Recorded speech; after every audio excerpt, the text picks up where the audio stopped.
नमस्कार, मैं राहुल कठेरिया। 17 अगस्त यानी कि कल से बिहार में कांग्रेस पार्टी की तरफ से या यूं कहें कि महागठबंधन की तरफ से वोटर अधिकार यात्रा शुरू हो चुकी है। इस यात्रा में हजारों हजारों की भीड़ उमड़ी, लेकिन यात्रा के शुरू होने से पहले एक रैली का आयोजन हुआ, क्योंकि सासाराम में ये कार्यक्रम शुरू हुआ था। इस रैली के तमाम वीडियो, तमाम फोटो चर्चा के केंद्र में रहे, कई लोगों के भाषण भी चर्चा के केंद्र में रहे। लेकिन कुछ फोटो, कुछ वीडियो ऐसे निकल कर आए जो यकीनन, जिससे मुझे लगता है कि मोदी और शाह बड़े परेशान होंगे।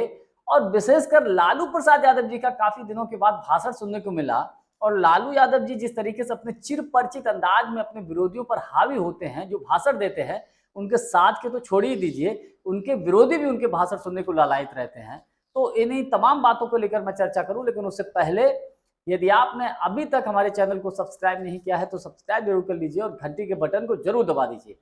देखिए, जब ये यात्रा शुरू हुई, यात्रा से पहले कार्यक्रम हुआ, रैली हुई। कार्यक्रम स्थल पर तेजस्वी यादव स्वयं जीप चलाकर राहुल गांधी जी को लेकर आए, और ये भी अपने आप में चर्चा के केंद्र में रहा। उसके बाद एक चर्चा का केंद्र में ये भी रहा, आपको याद होगा जब पटना में कुछ दिन पहले जब एक रैली हुई थी, तो उस रैली में रथ पर कन्हैया कुमार पप्पू यादव को चढ़ने नहीं दिया, तो गोदी मीडिया के लोगों ने बड़ा ढोल पीटा कि साहब कन्हैया कुमार पप्पू यादव का बड़ा अपमान हुआ, अब ये कांग्रेस छोड़ देंगे, इंडिया गठबंधन टूट जाएगा, महागठबंधन में फूट पड़ गई है। क्या कुछ नहीं बोला इन लोगों ने, लेकिन हालांकि उसका मैं तरीके से ये कहूँ बड़ा जवाब ये था कि राहुल गांधी ने स्वयं जो है पप्पू यादव और कन्हैया कुमार को मंच पर जगह दी, और पप्पू यादव से बाकायदा मंच पर उन्होंने हाथ भी मिलाया।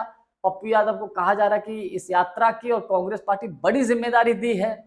बात करें कन्हैया कुमार की, तो कन्हैया कुमार को जब उनको कहीं दिखाई नहीं पड़े तो कन्हैया कुमार को राहुल गांधी ने खुद बुलवाया। कहा जा रहा है कि फोन करके बुलवाया, उनको निर्देश ये दिया गया है कि जब तक यात्रा में मैं रहूंगा आप आसपास रहेंगे और बड़ी जिम्मेदारी संभालेंगे। तो ये उन लोगों के लिए बड़ी दिक्कत वाली बात ये है थी, ये सारे दृश्य, जो लोग पप्पू यादव और कन्हैया कुमार को लेकर बड़ी बड़ी बातें दावे करते थे, बातें करते थे, उनकी तमाम बातें बोलते थे कि साहब इनका बड़ा अपमान हुआ, ये कांग्रेस छोड़ देंगे, ये वो, और इनको आगे नहीं बढ़ने देना चाहते थे। लेकिन जब राहुल गांधी खुद आके प्रमोट करें, तो अब इनकी लोगों के सीने पर सांप तो लौटना ही है। खैर, अब आगे बात कर रहे हैं लालू यादव जी के भाषण की। तो लालू यादव जी का भाषण बड़ा जबरदस्त रहा। लालू यादव जी जिस परिचित अंदाज में भाषण देते हैं, हर कोई उनकी तारीफ करता है। उनके साथ के लोग छोड़ो, विपक्षी लोग भी सुनते हैं, यकीनन इसमें कतई कोई दो राय नहीं। लालू जी ने जब भाषण दिया तो उन्होंने कहा कि चोरों को हटाइए, बीजेपी को भगाइए और महागठबंधन को जिताइए। सीधा सीधा अटैक, यानी कि जो राहुल गांधी वोट चोर का मुद्दा उठा रहे हैं, वोट चोरी का मुद्दा उठा रहे हैं, उसी बात को, उन्हीं लाइन को उन्होंने पकड़ा कि भारतीय जनता पार्टी वोट चोरी करती है, तो इनको भगाइए और एकजुट होकर, कहा सब लोग एक हो जाइए, एकजुट होकर राहुल गांधी, तेजस्वी यादव, पूरा महागठबंधन एकजुट होकर इनको बीजेपी को हराइए, एनडीए को हराइए और महागठबंधन की सरकार आप बिहार में बनाइए।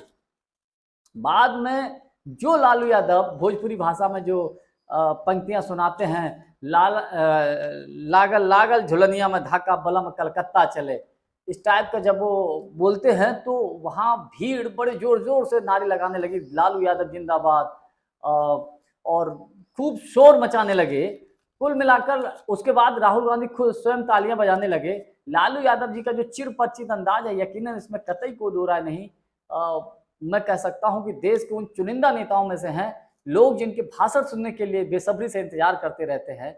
इस उम्र में भी, चूंकि लालू जी का उम्र का तकाजा है, उम्र अधिक हो चुकी है, लेकिन बैठे बैठे उन्होंने भाषण दिया, और बाद में एक और उन्होंने जो लाइन बोली उससे पूरा का पूरा महागठबंधन की एकजुटता का परिचय दिया। उन्होंने कहा कि राहुल गांधी जिंदाबाद, खड़गे साहब जिंदाबाद, तेजस्वी यादव जिंदाबाद। यानी कि राहुल गांधी, खड़गे साहब, तेजस्वी यादव जिंदाबाद, सबको जिंदाबाद कर दिया। यानी कि जो शंका के बादल इस बात को लेकर थे कि पता नहीं कांग्रेस और आरजेडी गठबंधन कहीं टूट ना जाए, सीटों के बंटवारे को लेकर पेच फंसा हुआ, हालांकि अभी कंफर्म नहीं है। तमाम लोग चर्चा करते रहते हैं, मैं भी चर्चा करता रहता हूँ, कभी कभी ऐसा लगता भी है। लेकिन मेरा अपना व्यक्तिगत मानना यह है कि भले ही सीटों को लेकर थोड़ा पेच फंसा रहे, लेकिन महागठबंधन एकजुट रहेगा। और जिस तरीके से इस रैली में, जिस तरीके से इस यात्रा में भीड़ उमड़ रही है, लोगों का जनसमूह उमड़ रहा है, उससे एक बात तो तय है कि बिहार में सत्ता परिवर्तन की आहट दिखाई देने लगी है। बिहार में सत्ता परिवर्तन का जो है दूर दूर तक इशारा लगने लगा है कि इस बार जो बिहार का 25 का विधानसभा का चुनाव होने जा रहा है, बहुत हद तक महागठबंधन के पक्ष में दिख रहा है। उन लोगों के लिए बड़ी दिक्कत है जो इस कोशिश में लगे रहते थे कि साहब लालू जी, पप्पू यादव, तेजस्वी यादव के बीच में 36 का आंकड़ा, कन्हैया कुमार को तेजस्वी पसंद नहीं करते हैं। खुद पप्पू यादव ने लालू जी के पैर छुए, उनसे आशीर्वाद लिया।